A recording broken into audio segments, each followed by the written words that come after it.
Welcome to the Retro Cranbrook Archives.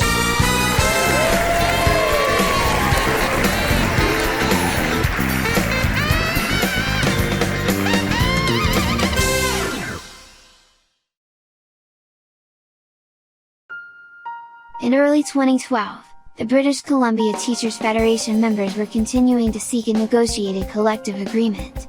Despite 78 bargaining sessions, on Monday, February 27, 2012, a very confrontational Liberal government introduced Bill 22, the Education Improvement Act.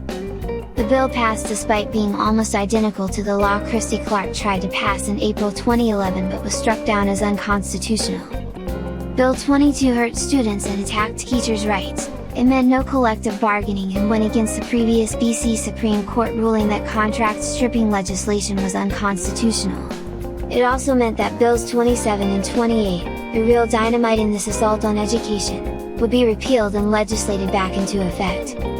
In January 2004, Christy Clark's legislation was once again ruled unconstitutional and struck down. The BC Supreme Court found that the BC Liberal government had been trying to orchestrate a province-wide shutdown of schools, with full-scale strikes for political gain. In this clip, we're going to jump back to March 2012 when our local teachers, midway through their 3-day strike, gathered with supporters to announce their newest ally, the Canadian Union of Public Employees, and Mike was there to capture it all.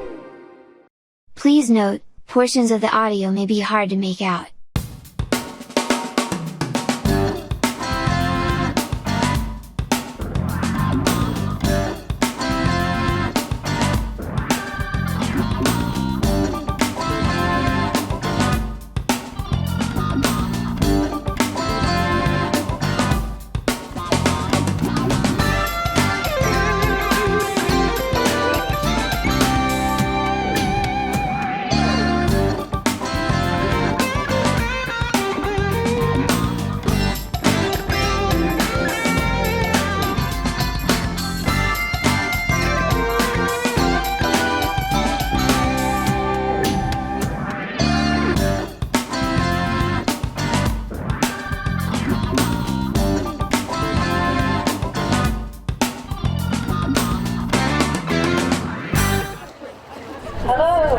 And the democratic principle of free collective bargaining for teachers in BC. I want to tell you about an experience I had yesterday at Safeway. In the checkout, a cashier at the register noticed my scratchy voice because I have a cold. And she said, "Gee, that doesn't sound so good." And then she said, "You're a teacher, right?" I said, "Yes." She said, "This isn't a great time for you." I told her it was very busy and always interesting. She said, "I heard they're trying to strip your seniority." "You teachers hang in there. We are with you." Then the lady with the cart behind me in line said, "You're a teacher?" I nodded. She said, "It's ridiculous what they're trying to do to unions in BC and across Canada. And have you heard what's happening in the United States, in Detroit, in Wisconsin?" She raised her fist in the air and she said, "You teachers hang in there. We're with you." I left the store feeling very supported and a little surprised that the public is so aware, not just of our issues, but of the general political landscape. And when I thought about it, I had to credit to some degree all the occupiers of what is happening to our rights as workers and citizens in BC and in Canada.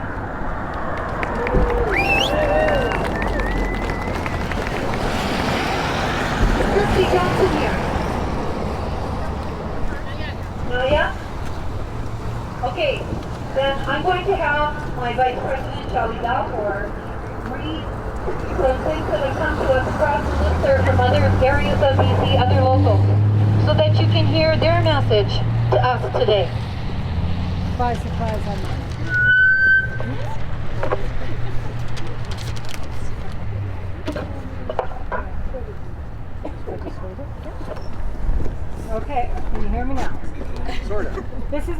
from Joanna Larson, who is the BCTF EC member at large.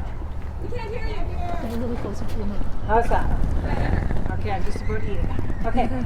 Is it a teacher's place to envision an alternative future for society? Is education a basic fundamental right or simply a service to be purchased? There are two fundamental questions I think all teachers need to ask themselves this coming week. What is the purpose of public education and what is our role in it? The basic structure of Canadian democracy depends on the education of all of our citizens with equal quality and care. Yet, this is the system we in BC have been watching grow for the past 10 years of liberalness, contract spirit, and disregard of justice. Our work as teachers is not simply to create an army of cheap labor, as Minister Abbott's BC Education Plan and further cuts to school district budgets set out to do. It is to cultivate our humanity, social equity, and social justice. The work we do is tremendously important. Canadian society depends upon it, and we deserve to maintain the highest quality of professionals with the professional autonomy to carry out that work.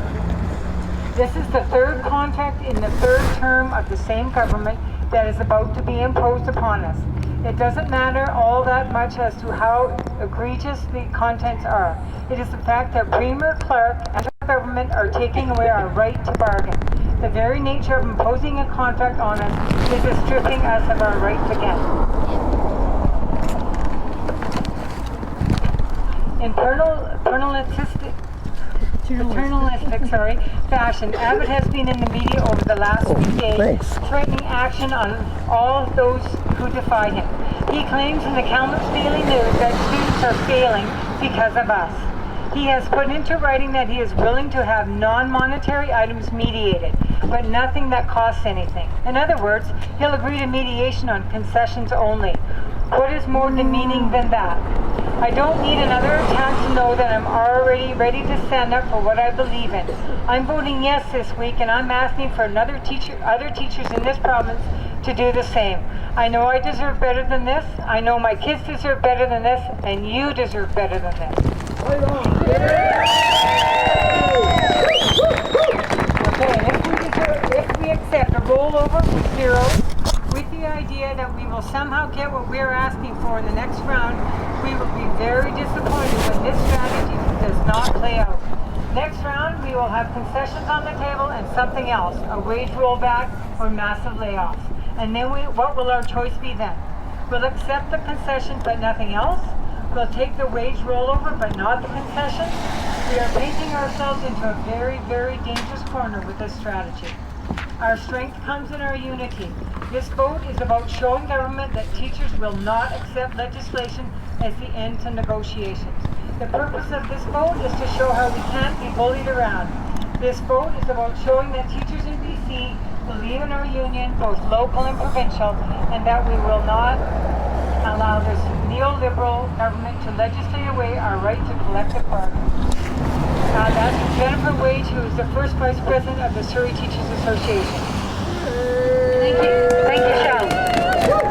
So you can see that we are together with the other teachers, with our other members across the province. We're hearing the same thing, local after local. We are together, we are united, we are a collective unit that the government needs to address. I'm going to call up Christie Johnson to say a few words to us.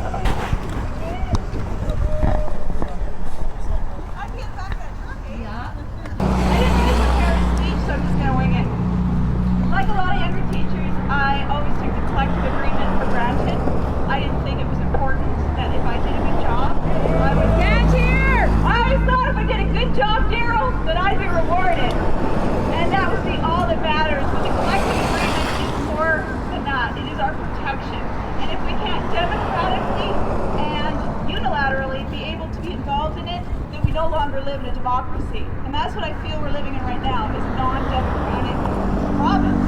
We should have the right to bargain, not be legislated. What else do I have to say?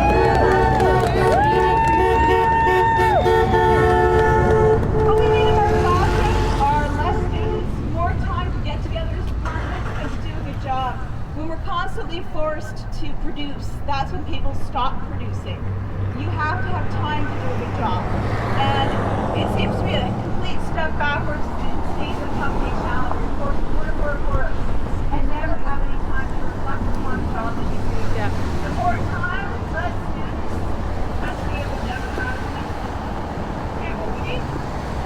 Yay! Good job!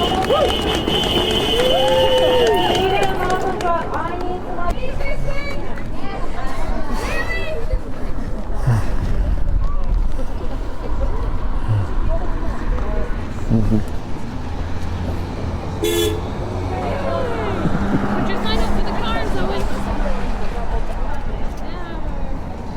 Years in my liberalized teaching career. Cole's nose first. Because public education is underfunded, there's no resources. I regularly check out discount stores and bookstores with blowout sales to find grade-appropriate hardcover books for $2 to $5. I've gone to garage sales summer after summer to look for gently used chapter books to buy for the school. And at 25 to 50 cents a book, under those conditions, we've had enough money in our resource budget to afford them. Because public education is underfunded, children are left unsupported. Children with autism, Down syndrome, severe behavior, just to name a few, are funded for support for half a day. Does this liberal government think the blue fairy waves her wand? Waves her wand and magically those challenges disappear at 11:29 a.m.? No. The Liberals know how these children are supported for the rest of the day because we've told them time and time again.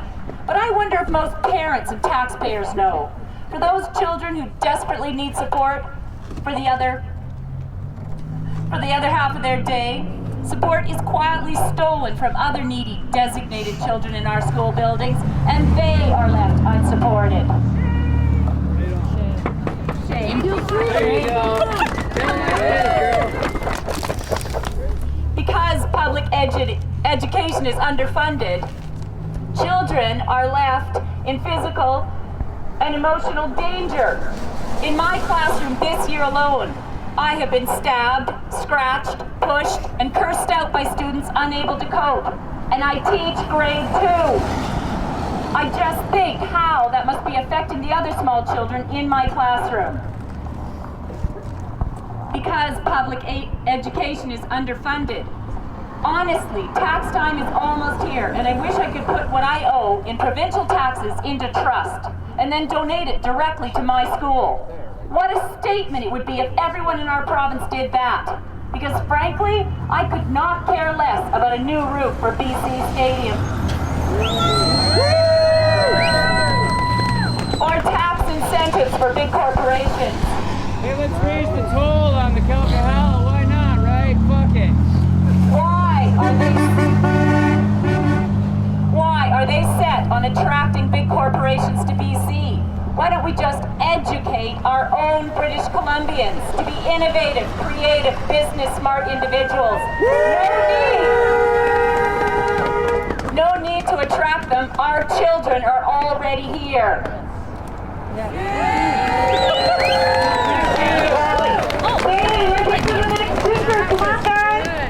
We need you to tell us what you need in your classroom. The classroom teacher is the one with the knowledge. Come on up here. Come on, don't be shy. Where are you? Right on, Karen Bedell.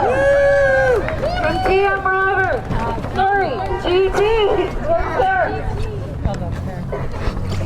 Just so you know, I hate public speaking, so I gotta be pretty ticked off to be doing this. Just so you know, I have great kids in my class. I've got kids that are quick thinkers. I've got kids that have learning disabilities. I have kids that are gifted. I have kids that need OT daily. I've got kids that are so coordinated that it's hard to even challenge them. I've got kids with emotional disorders. I've got kids that are really stable. These are all great kids. No matter what their needs are, they're all great kids. And they all have needs, no matter what child it is. I think they deserve adequate time, attention, and resources. They all need that. I don't even have a computer in my room that works, and I haven't for 2 years. When having the discussion with my AO about, can I have a smart board, I get asked, do you have a laptop that you can provide for it? And when I say no, I don't have one at home that I can bring, the discussion stops. So to me that is, if you can provide the computer, you can have a smart board. How do we convince the government that kids matter? And that's my statement. Kids matter and teachers care. These kids are the future of our province, the future of our country. I'm tired of promises that are smoke screens. The COF, the Classroom Organization Fund, that means pennies per student. The government stole billions from us, and they're offering us pennies per student, and we're supposed to say thanks for that? This just doesn't cut it. Why are we here? We're here because kids matter and teachers care. Thank you, Karen. Excellent. Hey, next speaker. Don't be shy. Look at what you can do as a classroom teacher in getting your message across.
Not the Heritage, CDTA office boardroom, general meeting, 4 o'clock, vote to follow after. And Wednesday, we also have a dance polling from 9 to 3 tomorrow in the office. Thank you to all of our guests, CUPE, BCTU, trustees. We welcome you, we thank you for your support. Thanks again, have a good day. See you tomorrow.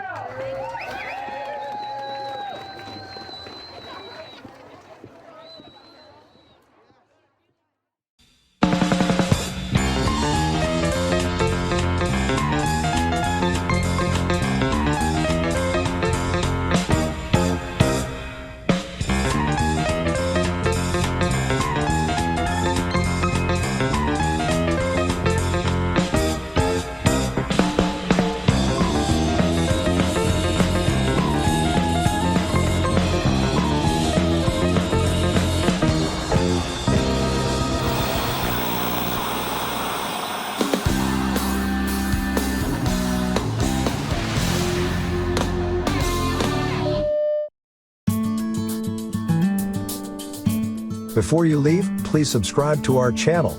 It will not only help you stay up to date with our videos, it will also be a nice way to show your support for the volunteers who make this project possible. Thanks for watching, and please tune in again.